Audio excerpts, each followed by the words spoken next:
11. Le sergent-chef Paul Mansa Guilavogui a déclaré qu'il n'a rien à voir avec les événements du 28 septembre 2009 puisqu'il se trouvait à Kankan pour récupérer sa solde. À la date de ces événements malheureux, dit-il, il était en service au camp Makambo, mais son salaire n'avait pas encore été transféré à Conakry. Pour ce motif, il se déplaçait chaque fin du mois pour Kankan. À ce titre, poursuit-il, s'il n'aurait quoi que ce soit à ce sujet, il aurait purement et simplement tenu des déclarations mensongères. Il comparaît devant ce tribunal pour les événements du 3 décembre 2009, suite auxquels il a été arrêté et torturé sous les ordres des colonels Claude Pivy et Moussa Tchegoro Camara avant d'être déféré à la justice en 2015. Il soutient que le camp Makambo en 2009 était effectivement commandé par Begré, qui rendait directement compte au président Moussa Dadis Camara. Il confirme qu'au camp Makambo, il y avait des personnes torturées quotidiennement sous la dictée de Begré, mais en sa qualité de subordonné, il n'avait rien à dire. Il déclare qu'il n'a cité aucun nom devant les juges d'instruction, car ceux-ci avaient déjà la liste des agents affectés au camp Makambo et que les surnommés Ngefi, Dos, Rambo, Jo, Lala, Alia Kourouma et l'adjudant Tata servaient au dit camp, mais qu'il ne peut les taxer de tortionnaires. Il ajoute que les déclarations selon lesquelles le camp Makambo relevait d'Aboubacar Diakité dit Toumba, contenues dans son procès verbal d'interrogatoire, ne sont pas de lui. Il soutient qu'Aboubacar Diakité dit Toumba n'avait pas connaissance des faits de torture perpétrés au camp Makambo et qu'il ne peut identifier ces victimes-là, mais qu'ils étaient des manifestants du 28 septembre 2009. Il a commencé à exercer au camp Makambo en 2009 avec le grade sergent, avant de passer sergent-chef, mais qu'il n'a jamais été régulièrement affecté au dit camp, précise-t-il. Il ajoute qu'il a été radié avec 6 autres en 2010, mais qu'il semblerait que les autres ont été réintégrés. Il rappelle qu'au moment de leur formation commune de base, il était très turbulent et faisait régulièrement l'objet de sanctions disciplinaires, car même dans l'exercice de ses fonctions, sa hiérarchie savait qu'il n'exécuterait jamais des ordres qui lui sembleraient illégaux. C'est pour cela qu'il est traité d'indiscipliné dans l'armée. Il ne se souvient plus de la date à laquelle il a subi l'accident pour lequel il a été évacué à Conakry pour fracture du fémur droit et que depuis qu'il est en détention, il n'a aucun renseignement sur ses collègues du camp Makambo, dit-il. À l'époque du CNDD, tous les corps confondus se sont coiffés de bérets rouges, comme lui, fantassin de recrutement, et que son arme de dotation est restée à la garnison de Kankan. Il ne l'a pas pris sur lui à Conakry, soutient-il. Il précise que son ami Alassane Ba, qui a facilité son affectation de fait au camp Koundara, était le chauffeur de Jeannot Destin. Ils ont été assassinés ensemble suite aux événements du 3 décembre 2009. Le fait qu'il soit nommément cité par les partis civils résulte de l'initiative qu'il a prise d'aider l'un des manifestants qui s'est malheureusement soldé pour lui de sanctions de la part de Begré, argue-t-il. Il n'a jamais sauvé le président Moussa Dadis Camara le 3 décembre 2009. Les déclarations qu'il a tenues dans le sens inverse l'étaient dans le but de se sauver des hommes de Moussa Tchegoro Camara, précise-t-il. Il soutient que Begré, Jeannot Destin, Alassane Ba et Aboubacar Diakité dit Toumba sont de sa classe de recrutement de 2002, mais malheureusement, les 3 premiers ont été sauvagement exécutés par Claude Pivy et Moussa Tchegoro Camara et que lui-même n'a eu la vie sauve qu'à raison du patronyme Guilavogui. Il a fait la connaissance de Mamadou Aliou Keïta et Ibrahima Kamara, dit Kalonzo, en détention à la maison centrale et qu'il n'a jamais échangé au sujet des événements du 28 septembre avec feu Ibrahima Souri Kamara, dit Begré, indique-t-il. Il ajoute qu'il ne connaît pas Mme Assiatou Ba, se disant victime de viol de la part de Mamadou Aliou Keïta. Il déclare que l'adjudant Tata était la seule femme au camp Makambo à l'époque, mais elle a été arrêtée et torturée avec Begré après les événements du 3 décembre 2009.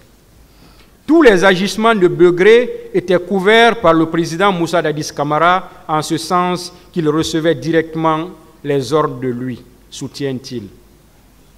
Il souligne que partout où il a tenu des déclarations à charge contre Aboubakar Diakité Toumba, il persiste les avoir tenus sous l'effet de la contrainte. Sinon, il réitère que contrairement aux déclarations qu'on lui impute devant les juges d'instruction, au moment précis où se déroulaient les événements du 3 décembre 2009, il n'était pas au camp Makambo. Ceci étant, il ne peut témoigner de ce qui s'est réellement passé entre Moussa Dadis Camara, Aboubakar Diakité Toumba et Joseph Loi Makambo, dit-il. Mieux, les dites déclarations ont été obtenues en violation des articles 1253 du Code de procédure pénale. Elles sont dès lors inopérantes dans le cas d'espèce et sollicitent que le tribunal les écarte du débat, renchérit-il. Enfin, il soutient que sa radiation des effectifs de l'armée n'a rien à voir avec les faits pour lesquels il comparaît devant ce tribunal. Et enfin, le sergent-chef Paul Mansa Guilavogui. Je termine par lui. Sur sa présence à Conakry et au camp Koundara au moment des événements du 28 septembre. Sur son PV d'interrogatoire. Là, j'exploite son PV d'interrogatoire lui-même, en date du 5 août 2015. Le sergent-chef Paul Mansa Guilavogui reconnaît qu'il avait été radié de l'armée guinéenne pour avoir quitté Caen où il servait pour venir à Conakry au temps du CNDD. Voici un militaire qui était à Cancan, dans une unité là-bas. Lorsque le CNDD est venu au pouvoir, il a quitté son unité sans permission. Il est venu se joindre au CNDD. Il affirme qu'il fréquentait le camp Koundara, où il a servi aux côtés de Begré, commandant du dit camp, le plus pervers de tous les pervers.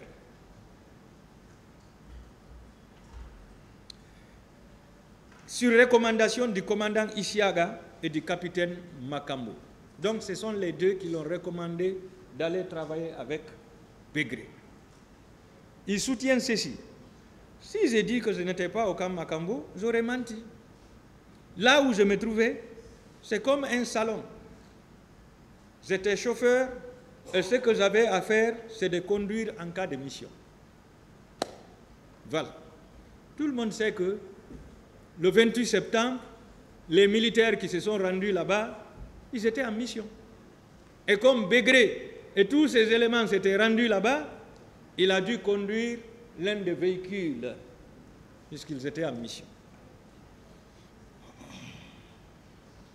Sur sa participation au massacre, au 28 septembre, au massacre au stade du 28 septembre, le sergent-chef Paul Mansa Guilavogui confirme qu'il était chauffeur et en cette qualité, il conduisait les éléments en cas de mission. Étant donné que son commandant et tous ses éléments étaient au stade, moi je présume qu'il est évident qu'il était l'un des chauffeurs ce jour. Aller au stade et massacrer la population civile était la mission de Begré. C'était sa mission. C'est pourquoi d'ailleurs le sergent Paul Mansa a reconnu devant le pool des juges d'instruction lorsqu'il affirme « Toumba et Begré sont allés au stade, chacun avec sa garde ». C'est lui qui l'a dit. Toumba et Begré sont allés au stade et chacun avec sa garde. Comment il l'a su? C'est parce qu'il était physiquement présent. Il les a identifiés. Au moment où il commettait les exactions, il a identifié Toumba, il a identifié Begré, il est parti avec lui. Donc, il n'y a pas de discussion là-dessus. C'est celui qui a permis de dresser la liste. celui-là qui a permis de dresser une liste de 21 éléments qui se sont rendus au stade à bord de 3 pick-up, qui ont d'abord fait escale au camp Kamayen, ancien camp Boiro, avant de rallier le stade. Il s'agit, entre autres, lorsque vous prendrez, Monsieur le Président, son PV, vous verrez la liste. Lieutenant Begré, commandant du camp Koundara, Tanene, Ngefi, Dos, Bala Keita, Rambo, adjudant Jo, Alia Kourouma, adjudant Mané, Small Soldat, adjudant Lala, adjudant Alia, adjudant Alia Silla, adjudant Fatoumata, adjudant chef Brino, Mas Kobele, adjudant chef Fantamadi, César, Bouba, et enfin sergent Paul Mansa-Guila. 21 personnes. Et 3 pick-up pouvaient faire les 21 personnes. C'est ça la vérité. Vous avez été vus au camp Kamayen d'abord. C'est là où vous avez campé avant de rallier le stade. C'est là où vous avez campé. La présence de Begré et ses éléments au stade lors du massacre est également confirmée par le capitaine Marcel Guilavogui. Là aussi, c'est un accusé qui vous accuse. Lors de son second passage, Monsieur le Président, il déclarait « Avant d'arriver à la porte du stade, j'ai vu Begré et sa troupe entrer en force au stade. » C'est le capitaine Marcel qui le déclare. Il ne peut pas inventer dans la mesure où lui-même était présent, Monsieur le Président. Ajoute, je n'ai vu aucun élément de la garde présidentielle au stade. Il n'y avait que la garde parallèle. Joseph Makambo, Moussa Keboro Kamara, Begré et ses hommes. Et j'ai reconnu Toumba Diakité. C'est le capitaine Marcel Guilavogui qui le déclare. Donc, vous dire ici, Monsieur le Président, que le 28 septembre, j'étais à Kankan, non. Il était là. Il a participé au mouvement. Il a participé au massacre, Monsieur le Président. Sur la séquestration de plusieurs manifestants au camp. Suivant PV d'interrogatoire, sergent-chef Paul Mansa-Guilavogui déclare ceci, c'est lui-même qui parle. Quand je suis venu au camp Makambo, j'ai trouvé des détenus et il m'a été rapporté que ce sont les gens qui avaient été arrêtés au stade. Là, il fait semblant qu'il n'était pas au stade, que c'est après le massacre qu'il est venu, alors qu'il était présent. Cette séquestration est confirmée par les sieurs Mamadou Samba Bari, Tcherno Mamadou Aliou Diallo et autres. Je n'ai pas besoin de revenir là-dessus. Sur sa participation aux séances de torture infligées aux manifestants séquestrés, suivant son propre PV, sergent Paul Mansa-Guilavogui déclare devant le pool des juges d'instruction: il y a eu des tortures à ma présence. La personne qui le faisait, c'est Begré et ses hommes. Il fait partie des hommes de Begré. Il a fui son unité d'origine pour venir se joindre à Begré. Il était devenu un membre à part entière des éléments de Begré. C'est dans une grande salle, c'est lui qui racontait, c'est dans une grande salle qu'on regroupait les gens. Tout s'est passé à ma présence. Les victimes ont parlé du salon, à l'étage, au 3e étage, leur lieu d'entraînement. C'est ce salon-là qu'ils parlent, c'est cette grande salle-là qu'ils parlent. On faisait exposer des gens sous le soleil, c'est lui qui parle. Quand le chef donne des ordres, on ne peut pas ne pas le faire. Ça veut dire qu'il a exécuté les ordres. Lui-même, il a exécuté.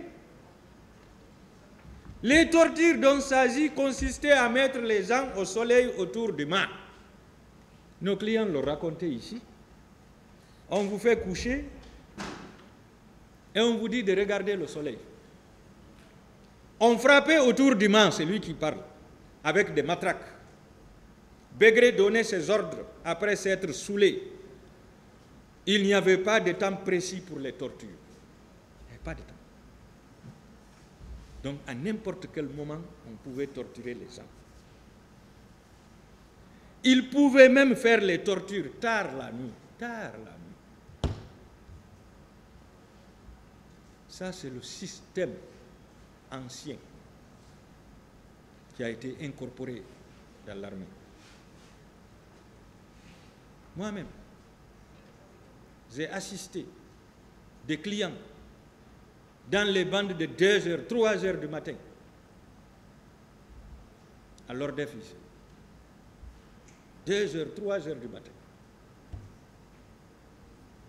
J'amenais les clients dans ma voiture. Et après, j'ai plaidé pour les ramener à la maison, pour ne pas qu'ils soient mis en détention. Donc quand il dit lui-même que parfois des tortures se faisaient tard la nuit, je confirme. C'est vrai. Monsieur le Président, en plus de son aveu, des victimes se sont exprimées devant le pool des juges d'instruction et devant cette barre.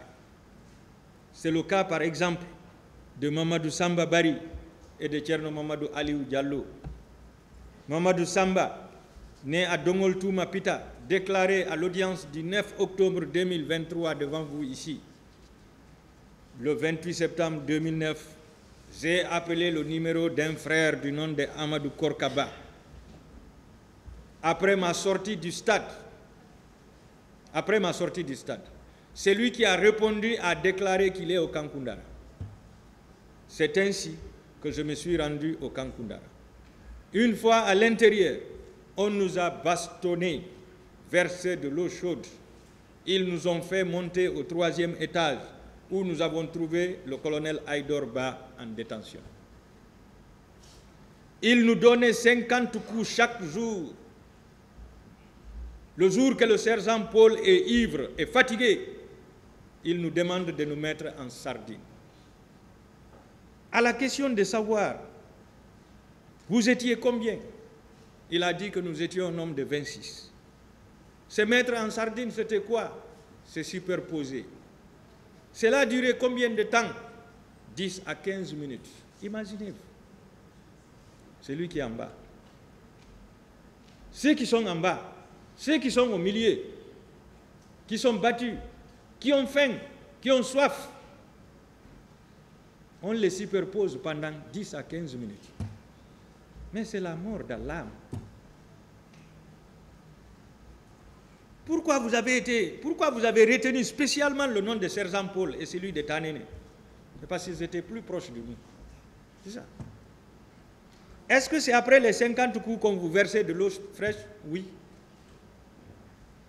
On vous donnait à manger et à boire en combien de fois par jour? C'est le lieutenant Tanene qui nous donnait à manger et à boire. Tanene. Est-ce que vous aviez été entendu sur PV? Jamais. Personne n'a été entendu. Pourquoi on détient les gens? Si on reproche quelqu'un de quelque chose, pourquoi on ne l'entend pas sur PV? Et on rencontre.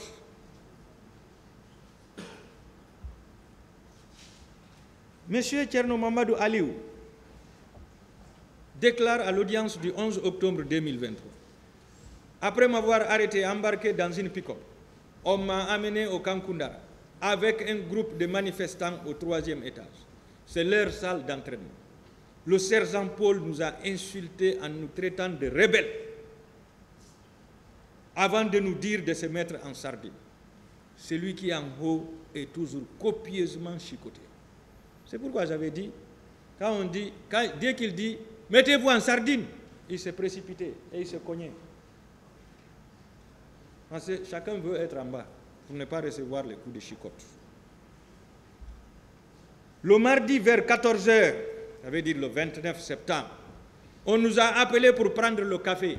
Là, ce n'est pas le café, c'est le café de la police. Il s'agissait de se coucher sur le goudron chaud et de recevoir 50 coups avant de nous faire ramper.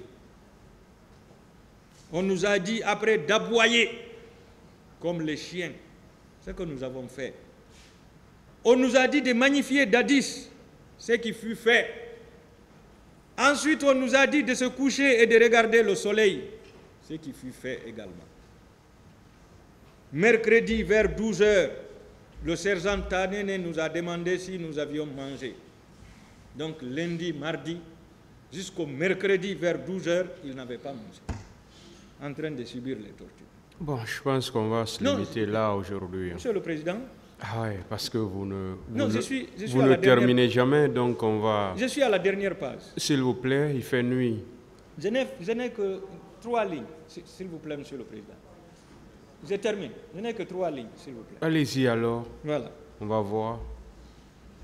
Le dimanche, j'ai été libéré avec l'intervention d'un policier, moyennant le paiement d'une rançon. Bref, au vu des déclarations concordantes des parties civiles, les différents témoignages et surtout l'aveu du sergent-chef Paul Mansa Guilavogui, son aveu, Monsieur le Président, ce dernier s'est rendu coupable des faits d'assassinat, meurtre, viol collectif, coups et blessures volontaires par arme à feu, torture, séquestration, traitement inhumain et dégradant au stade et au camp. Vous le déclarerez coupable et convaincu de toutes ces infractions. Monsieur le Président, honorable assesseur, vous comprendrez aisément que les bérets rouges de la garde présidentielle, dont le capitaine Marcel Guilavogui, le lieutenant Begré, le sergent-chef Paul Mansa Guilavogui, capitaine Joseph Makambo, Georges Théodore, Gono Sangaré, Sankara, les gendarmes, les policiers, les recrues de Kalea et les miliciens habillés en maillot de Chelsea sont individuellement responsables des crimes contre l'humanité commis le 28 septembre 2009 au stade du même nom. Leur chef hiérarchique, à savoir le capitaine Moussa Dadis Kamara, le colonel Moussa Tcheboro Kamara, le colonel Jean-Claude Pivi, le colonel Ablaye Sherif Diaby, sont également responsables des crimes contre l'humanité pour avoir donné des ordres aux subordonnés ou pour s'être abstenus d'empêcher leurs subordonnés de commettre les crimes ou encore pour n'avoir sanctionné personne après le massacre. Vous les déclarerez tous coupables et convaincus des crimes contre l'humanité. L'État guinéen, Monsieur le Président, l'État guinéen avait la responsabilité de protéger ses citoyens contre les graves violations des droits de l'homme. Cependant, les forces de sécurité guinéennes ont démontré qu'elles sont spécialisées dans la répression à sang contre la population qu'elles devraient protéger. C'est pour cette raison que le gouvernement guinéen a l'obligation de procéder à la réparation adéquate, effective et rapide du préjudice subi par les victimes. Le tout en application des dispositions des articles 7 et 28 du statut de Rome, 4, 486 et 487 du Code de procédure pénale, 194, 195, 197, 198, 206, 208, 232, 203, 239 à 242, 510, 514 à 516, 373, 381, 382, 297, 298, 299, 848, 849, 268, 303, 283, 288, 19 et 20 du Code pénal guinéen. En le faisant, vous aurez rendu justice et sauvé le reste de l'humanité. Il me reste les intérêts civils seulement, Monsieur le Président. Les intérêts civils seulement. Demain, vous ferez ça. Merci, Monsieur le Président. Cette affaire est renvoyée au 15 mai 2024 pour la suite des débats. L'audience est levée.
Responsabilité du sergent Paul Mansa Guilavogui. Vu l'article 25 du Statut de Rome,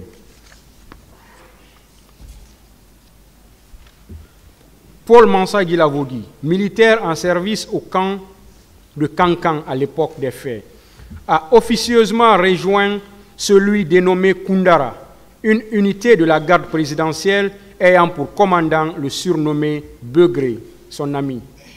Le 28 septembre 2009 et les jours suivants, des manifestants et autres citoyens enlevés au stade et à divers endroits de Conakry ont été conduits au camp Koundara où ils ont subi des tortures par les agents qui s'y trouvaient sur instruction de leur chef Begré. Ces tortures consistaient à l'exposition des victimes au soleil, avec pour obligation de le fixer sous peine de flagellation, en leur superposition les unes sur les autres pendant des heures, en des privations de nourriture et en des flagellations quotidiennes à l'aube et au coucher. Le sergent Paul Mansa Guilavogui reconnaît que ces actes de torture ont effectivement été commis au camp Koundara, sur instruction de Begré, et précise n'avoir pas participé à ces actes. Malgré cette dénégation, il a été formellement reconnu par des victimes, notamment Abdoulaye Gallo, Mamadou Lamine Sall et Mamadou Samba Bari, comme faisant partie des tortionnaires.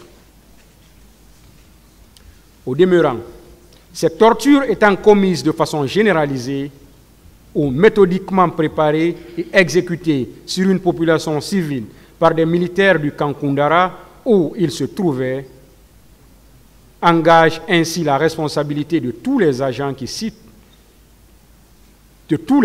s'y trouvant, car ce type de responsabilité peut être établi à titre individuel ou collectif. Il y a lieu dès lors de déclarer Paul Mansa Guilavogui coupable de crimes contre l'humanité pour torture.